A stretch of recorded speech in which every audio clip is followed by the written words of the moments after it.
Good morning, respected Principal Ma'am, my highly esteemed colleague, dear students and their guardians. आप सबका बहुत बहुत स्वागत हमारे इस वेबिनार में। आज ग्लोबल हैंड वॉशिंग डे है और जिसके मुतालिक मैं कुछ बात कहने के लिए यहाँ पे उपस्थित हुई हूँ आपके सामने। सबसे पहले तो जो हमारे आज के वेबिनार का टॉपिक है हैंड वॉशिंग, हाथ धोना और हाइजीन, अपने स्वास्थ्य का ध्यान रखना। ये कोई बहुत एक नई बात नहीं है, हम सब लोग जानते हैं। अपने रोजमर्रा के जीवन में, अपने घर में हम लोग इसको फॉलो करते रहे हैं, इसका पालन करते रहे हैं। लेकिन आज जब हम लोग इस कोविड एरा में जब हम सर्वाइव करने की कोशिश कर रहे हैं, जीवित रहने की कोशिश कर रहे हैं, तो इस बात के और ज्यादा महत्वपूर्ण अर्थ निकलने लगे हैं। सबसे पहले मैं इस बात पे बात करना चाहूंगी कि किसको ये हैंड वॉशिंग या हाथ धोना लगातार हमारे लिए बहुत ज्यादा जरूरी होता जा रहा है। कोविड-19 का जो वायरस है उसके बारे में थोड़ी सी बातें, बहुत साइंस नहीं है लेकिन बहुत जरूरी है ताकि हम इसको समझ सकें। इसका जो वायरस है वो बेसिकली मेरे कलीग्स जानते हैं और अच्छे से समझा सकते हैं। आरएनए बेस्ड होता है जिसके ऊपर फैट का एक आवरण ऊपर से चढ़ा हुआ होता है, जो सबसे आसानी से घुलता है जब हम उसको साबुन से धोते हैं। साबुन का घोल जो है वो उसको डिस्ट्रक्ट कर देता है।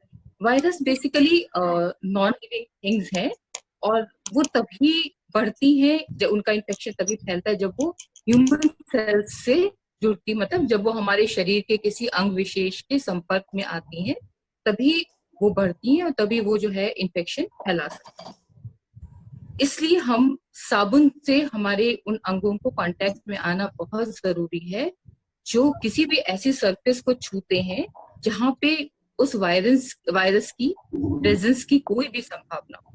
मतलब अगर कोविड-19 का वायरस विषाणु अगर किसी ऐसी सतह पे है जिसको हमने छुआ है या जो हमारे संपर्क में आया है और जिसको हम अपने नाक या मुंह तक पहुंचा सकते हैं, तो उसको हटाने का एक ही तरीका है कि हम उसको साबुन के घोल का प्रयोग करके वहां से हटा दें। अब ये किस तरीके से फैलता है? कोई भी व्यक्ति जो किसी भी समय संक्रमित हुआ हो, जिसको किसी भी तरीके से इन्फेक्शन हुआ हो, वो अगर उस सरफेस से होके उस सतह से होकर गुजरा हो, उसको उसने छुआ हो किसी भी कांटेक्ट पे, चाहे उसको ये बात पता चली हो, चाहे उसको ये बात ना पता चली हो। हम लोग जानते हैं कि बहुत से लोग ऐसे हैं जो जिनको एसिम्प्टोमेटिक पेशेंट्स हैं या इन्फेक्टेड लोग हैं। इस बात का मतलब ये है कि जिनको इन्फेक्शन हुआ है लेकिन वो सिम्टम्स डेवलप नहीं हुए हैं, क्वारंटीन पीरियड में हैं, जिनको जो ये नहीं जानते खुद कि वो इससे संक्रमित हो चुके हैं। इस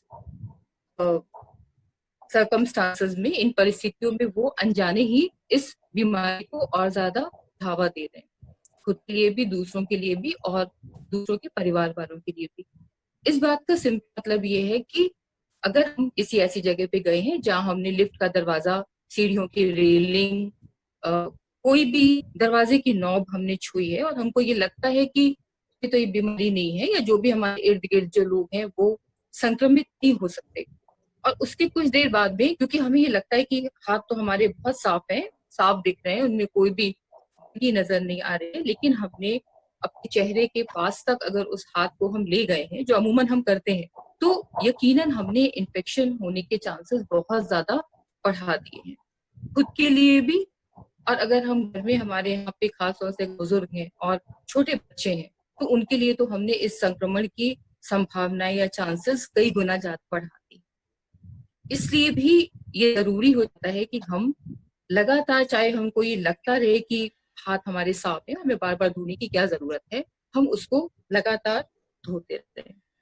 क्योंकि बहुत सी सरफेसेस पे हम सब लोग पढ़ते हैं, सब लोग एजुकेशनिस्ट हैं, हम जानते हैं कि ऐसी सरफेसेस, वो लोहे की हो, चाहे वो पॉलिथीन हो, बहुत देर तक ये विषाणु जीवित रह सकते हैं। ये viruses, these can survive for a long period of time.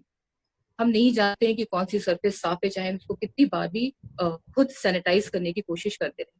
तो अगर ये बात हम सबको पता है कि मास्क, सैनिटाइजेशन फिजिकल डिस्टेंसिंग, अगर ये चीजें जो हैं वो आज हमारे बचाव के लिए और कोविड-19 से लड़ने के लिए सबसे कारगर चीज है, तो ये काम हम आसानी से, बहुत आसानी से कर सकते हैं।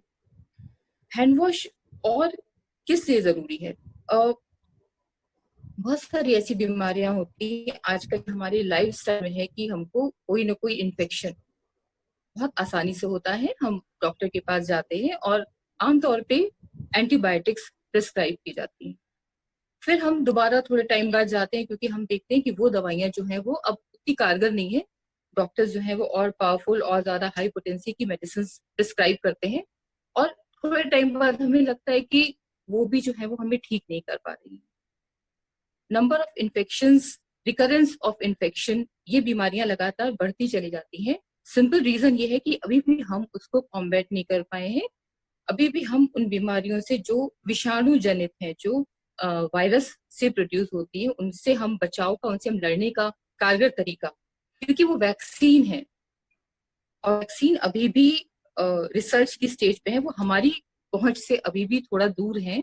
होपफुली हमको जल्दी अवेलेबल हो जाएंगी, लेकिन तब तक ये वायरस अगर म्यूटेट नहीं करता है, मतलब अपना स्वरूप नहीं बदलता है, तब तक हमको इसके ऊपर ही रिलाई करना पड़ेगा, हाइजीन और हैंड वॉश पे।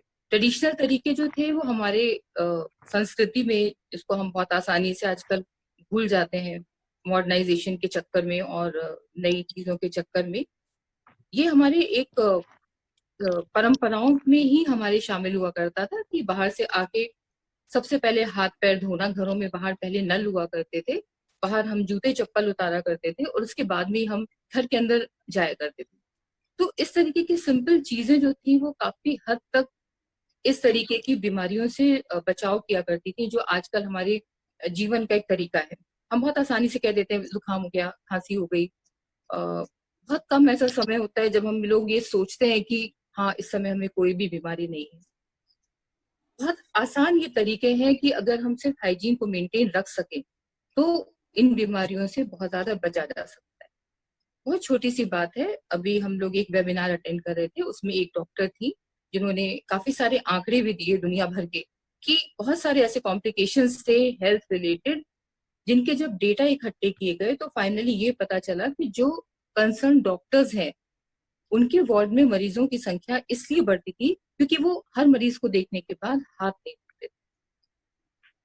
सैनिटाइजर भी यूज उसको किया जा सकता है, लेकिन अब जो हमारे पास फाइंडिंग्स आ रही हैं उसमें पता चलता है कि उनसे भी समस्या है। बहुत ज्यादा अल्कोहल का हाथ पे लगातार प्रयोग, उसको उस सही तरीके से इस्तेमाल ना कर पाना, ये और भी प्रॉब्लमेटिक है। सैनिटाइजर बहुत समय तक इस्तेमाल करना और हर किसी का अफोर्ड कर पाना मुश्किल है उस देश में जहाँ पे हर जगह पे पानी नहीं है, सब लोग बहुत ज्यादा साबुन भी नहीं अफोर्ड कराते हैं।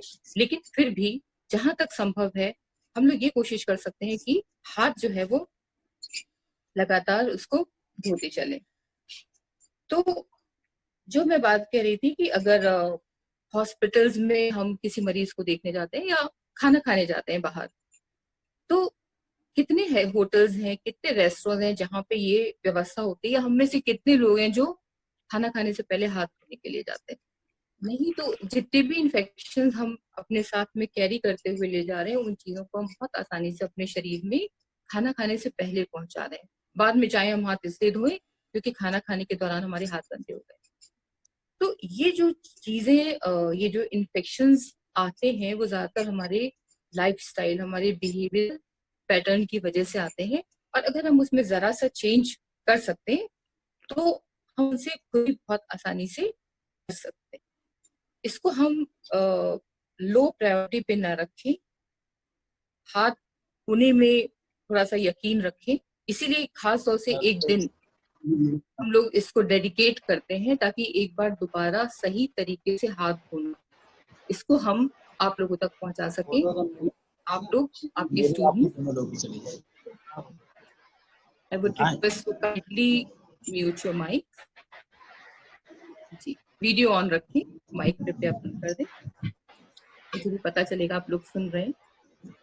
जी, हाथ धोना पहले 20 सेकंड के लिए पर्याप्त माना जाता था। थोड़ी देर अगर हाथ धोया तो अमूमन ज्यादातर बीमारियों से सुरक्षा संभव थी, लेकिन आज हम कोविड-19 के समय में उसको कम से कम 30 से 40 सेकंड तक हाथ धोना उसको मैंडेटरी मानते हैं, उसको हम सही समय मानते हैं।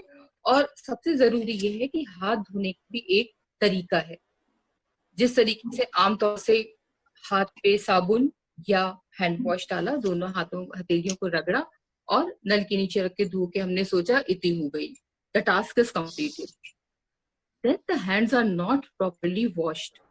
हाथ धोने का एक सही तरीका है जिसको हम सुमन के, SUMAN, capital S, capital U, capital M, capital A, capital N और K, इस पद्धति के नाम से आजकल जानते हैं। उसको जब भी आप हाथ धोएं तो अपने मन में इन अल्फाबेट्स को, इन लेटर्स को एक बार ध्यान से रिवाइज कर लें और उसी खास तरीके से धोएं। मैं नीलम मैम से रिक्वेस्ट करूंगी कि वो इस वीडियो को हमारे साथ शेयर करें। वो शेयर कर रहे हैं, 1 मिनट आप अपने स्क्रीन को ध्यान से देखें। ये हाथ धोने का सही तरीका है जो प्रिस्क्राइब किया गया है।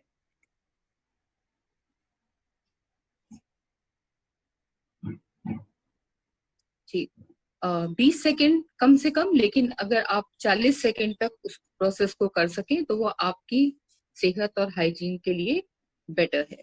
ये देखिए, हाथों को पहले गीला किया, साबुन ताकि उसमें अच्छे से घोल के रूप में वो हो गया, लग गया।